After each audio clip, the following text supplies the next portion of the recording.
By December 6, 1941, much of continental Europe was in turmoil, under siege in a war that began 2 years earlier with the surprise invasion of Poland by Adolf Hitler and the German army. France and England had officially declared war on Germany, but the United States was not involved. All that changed the morning of December 7th.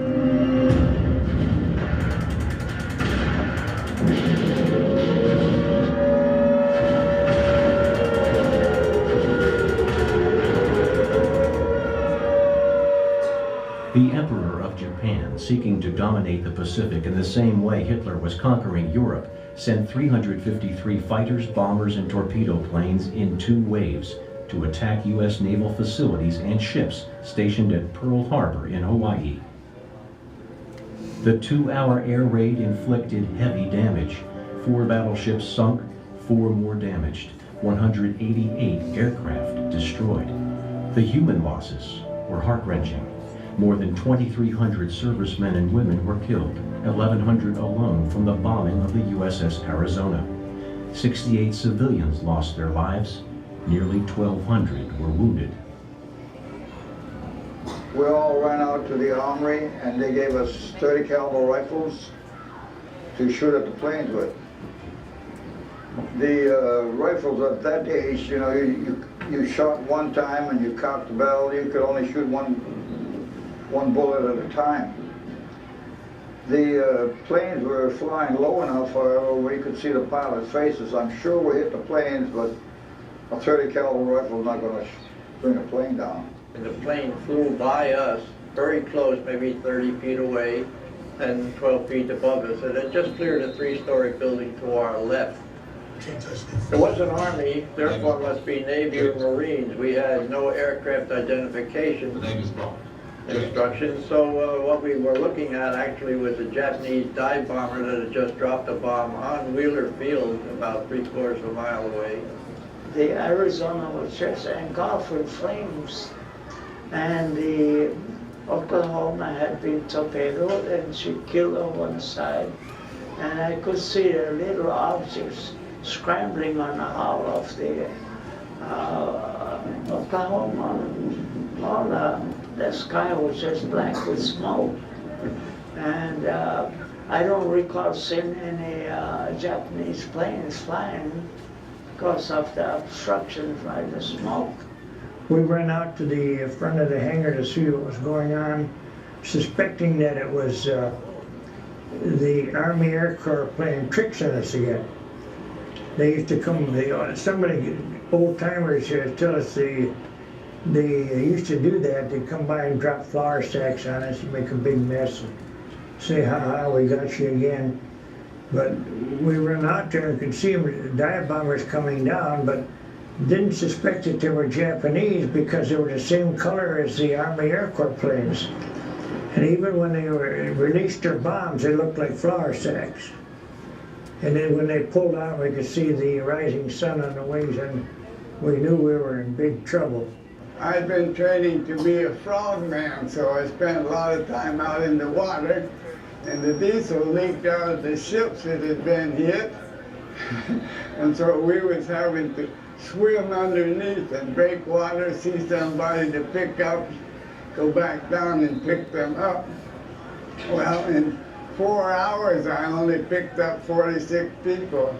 Some were dead already, some badly wounded, some badly burned, and some were just tired because they jumped off of the ship or been blown off and had to get ashore. The attack on Pearl Harbor was completely unannounced and unexpected.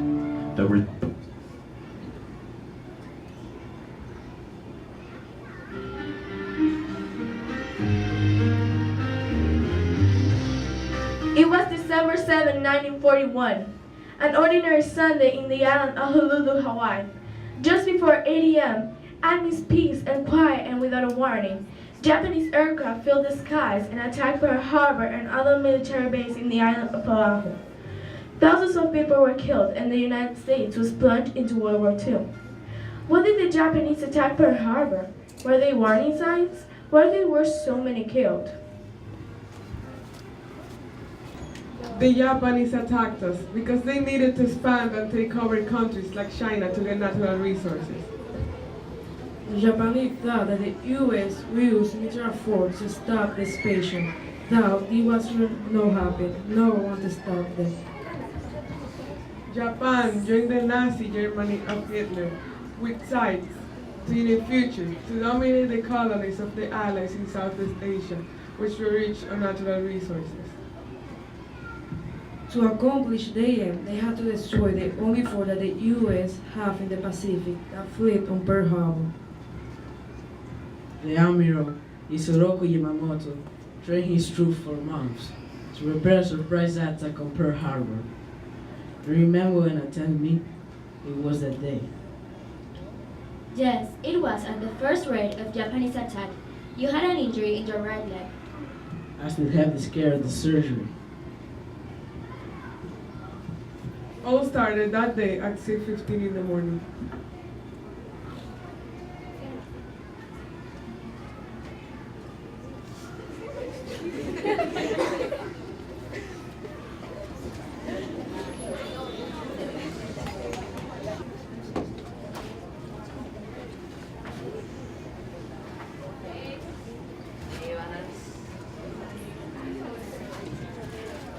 I am Isoroku Yamamoto, Commander-in-Chief of the Japanese Army. My plan is to destroy the only force that can start a expansion, the American Pacific Fleet at the Pearl Harbor. We are going to win.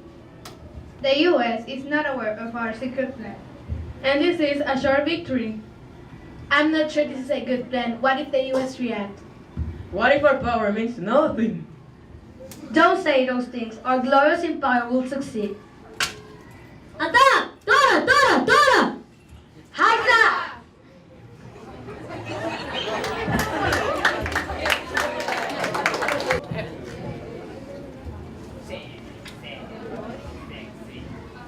Hi, Aaron. Hi. They woke us up too early, don't you think so? Yes, nurses aren't up till 7. Come on, let's go get breakfast. What is it? Don't tell me we... We're under attack! Bring us your position! Yes, sir. Nurses, we're under attack! Take your position! Hey! What will happen? Will they survive? Don't worry, they'll be okay. I hope so.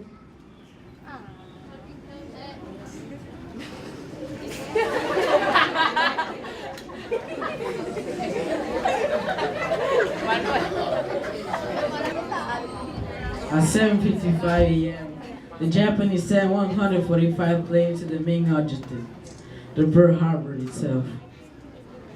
We thought it was a drill until the third ship was sunk. We had a lot of injuries that day. It was a scene of destruction and desperation.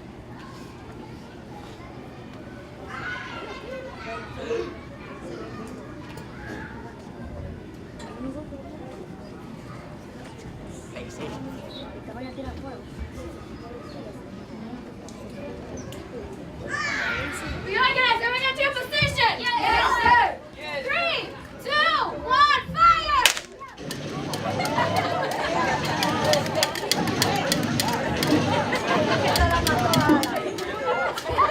Fast! Attack him! Hurt. He's dead! I will get him out of here! I think there's injured soldiers! Now!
Yes, it was a light injury. This is second rate of attack. Regain your position. Yes, sir. 3, 2, 1, fire! No, Young, don't die. I die for the nation. Nurses. Dead! I say hit! Dead! He has no hope! It was my best friend. I can't believe it. Go back to combat! Yes, sir.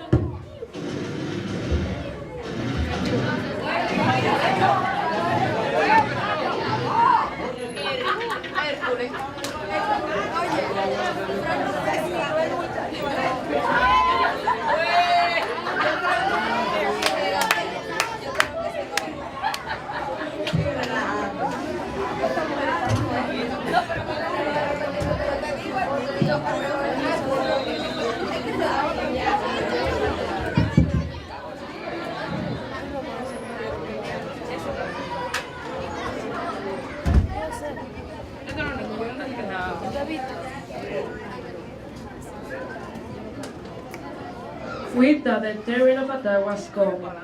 We were desperate. Fortunately, at 9:45 a.m., all was over.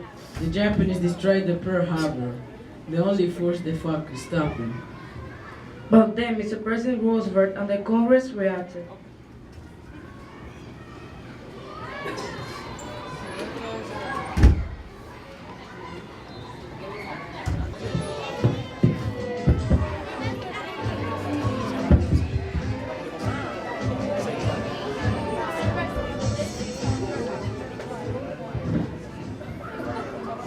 This is new.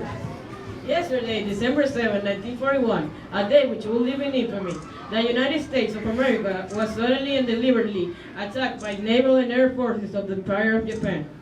The United States was at peace with that nation, and at the solicitation of Japan, was in conversation with the government and its emperor looking toward the maintenance of peace in the Pacific. Indeed, 1 hour of the Japanese air squadrons had commenced bombing in Oahu. The Japanese ambassador to the United States and his colleagues delivered to the Secretary of State a formal reply to a recent American message. While this reply stated that it seemed useless to continue that existing diplomatic negotiation, it contained no threat or hint of war or armed attack. Due to this dastardly and unprovoked attack, we state the peace to the Japanese and its empire.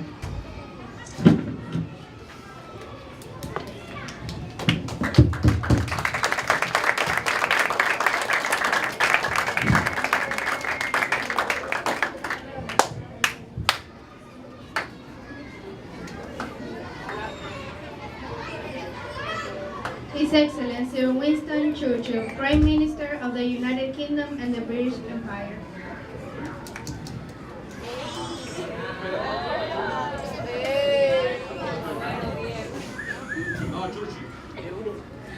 We shall go on to the end. We shall fight in France. We shall fight with growing confidence and growing strength in the air. We shall fight on the streets. We shall fight on the hills. We shall never surrender. And even if, which I do not for a moment believe, our island or a large part of it were subjugated and starving, then our empire, armed and guarded by the British fleet, will carry on the struggle until in God's good time, the new world, with all its power and might, confront to the liberation of the old.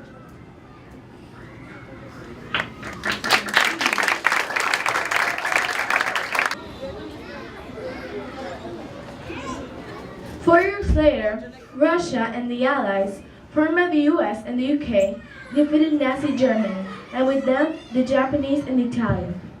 Many historians agree that with the Pearl Harbor attack, the US was plunged into the war. And with the declined victory of the Allies, they also agree that without the help of the US, the UK would have fallen, and Germany would have won World War II. 60 years after the first bomb fell on Pearl Harbor, has anything changed? Has the world learned from what happened at Pearl Harbor? Some may say, yes, because there hasn't been a world war since then. Others say, no, because there's still violence, war, hatred, persecution, and conflict around the world. What can we do? As future leaders, we must make changes peacefully. Now, so we can live in harmony by solving problems peacefully. Our actions towards others and ourselves show where we are and when it comes to making peace. War is fueled by greed, power, hatred, persecution, and conquest. Fighting starts when a nation wants something so badly that it's willing to go to war to get it. Since the end of World War II, many attempts have been made to have lasting peace among countries. Some of these attempts have been through diplomacy, which is discussions between two or more nations.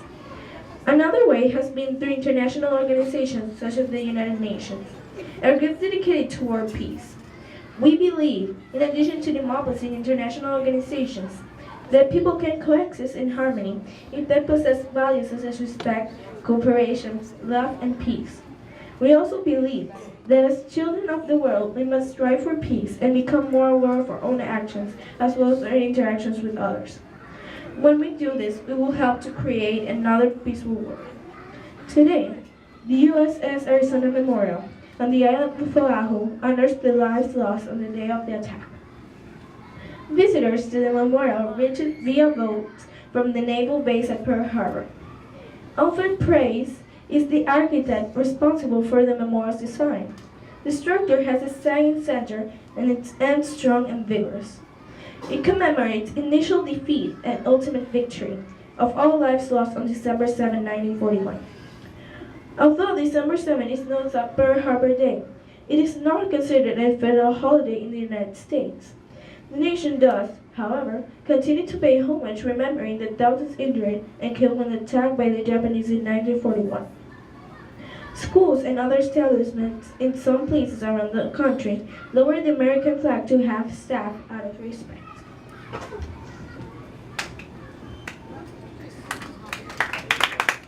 Thank you for giving us the opportunity of presenting this play to you.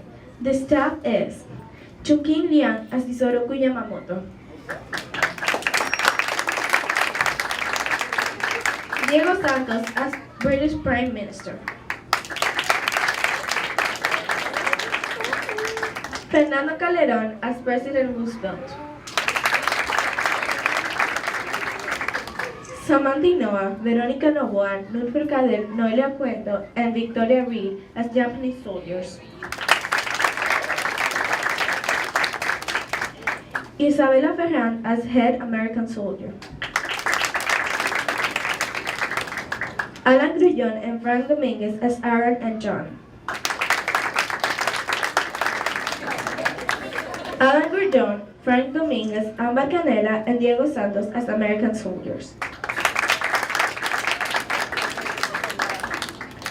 Alma Justo as head nurse, Cristina Raman and Mia Gonzalez as nurses,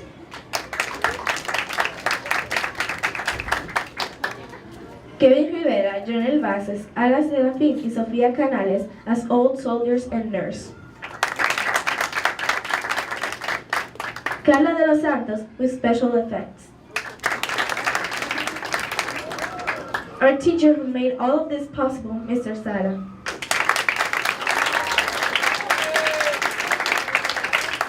And of course, your narrator, Leah Soriano. Thank you for your attention. Big round of applause for this student.